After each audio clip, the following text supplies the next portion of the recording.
Joining us to discuss the latest on the race to be the Republican nominee for president is Mary C. Curtis. She's a columnist for the newspaper and website Roll Call and host of the Equal Time podcast. Thanks so much for joining us again, Mary.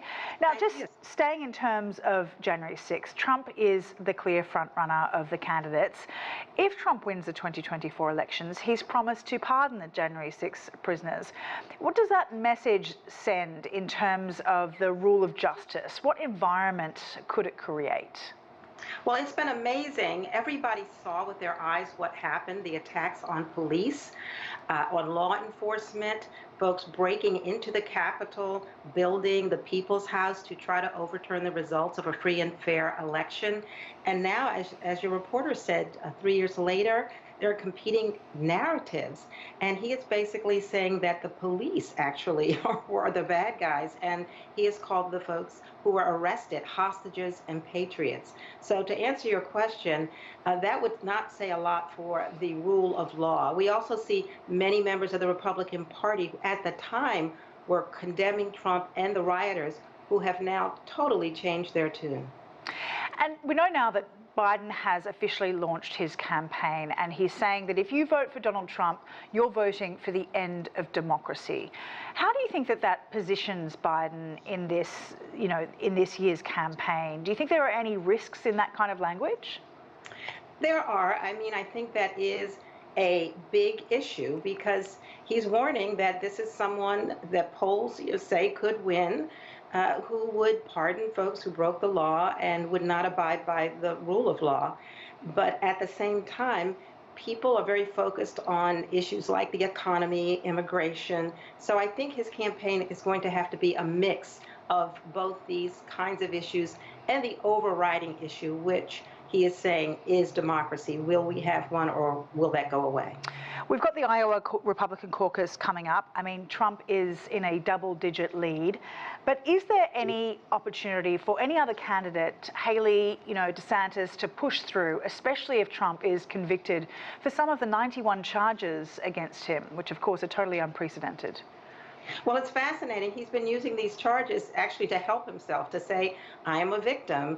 And so we've actually seen some of his poll numbers rise. These two are very much behind him, DeSantis and Haley, and they have just started to go after him. It seems as though they were competing for second place because they really didn't criticize Trump too heavily because they did not want to alienate his supporters. But we've seen Haley now saying that Trump would be the chaos candidate, and DeSantis really attacking Trump really from the right, saying he's not conservative enough on several issues. I still think it's Trump's, really, no matter the indictments. He seems to have a wide lead, and we can see that he's been skipping the debates. There's going to be another one coming up because he feels that, why do I have to meet with these folks who really aren't my competition? Can you talk a little further about Democratic messaging?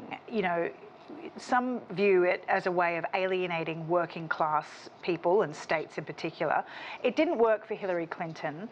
How do Democrats need to evolve in their messaging and targeting specific areas and workers?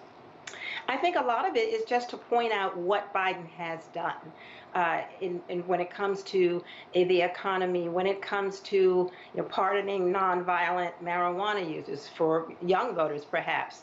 And for infusing the economy with things that, if you look at the numbers, they were predicting a recession and it didn't happen. The jobs numbers are up. So they have to be, I think, a lot clearer in basically going around saying what they've done and also warning about things like abortion rights, which might be lost. You see Vice President Kamala Harris visiting college campuses to remind particularly young people of those kinds of issues when we see these really tough laws being passed in states like Texas that are really making sure that really abortions are pretty much illegal. So it would actually be to clarify what they're for and what they've done. There's clearly so much disconnect in this country. Bipartisanship seems a thing of the past. We have people who still believe that this election was stolen. Do you think it's possible to bridge that gap, that polarisation the country's experiencing at the moment? There's very little respect. Lawmakers aren't working together. Nothing's getting passed. Do you think it could change, and what will it take to change that? I'm not sure what it would take to make the fever break. We've seen this Congress be one of the least productive in history because they want to hold up these issues as talking points for elections and not to solve Americans' problems. So Americans themselves will have to say with their vote, we want you there, we put you there to solve our problems. But it is tough because it's almost as though the political scene has devolved into teams, team red and blue, R or D. And as you say, people will believe and stick to their team even harder if you try to get through to them with some truths. Mary C. Curtis, thank you for your time. Thank you.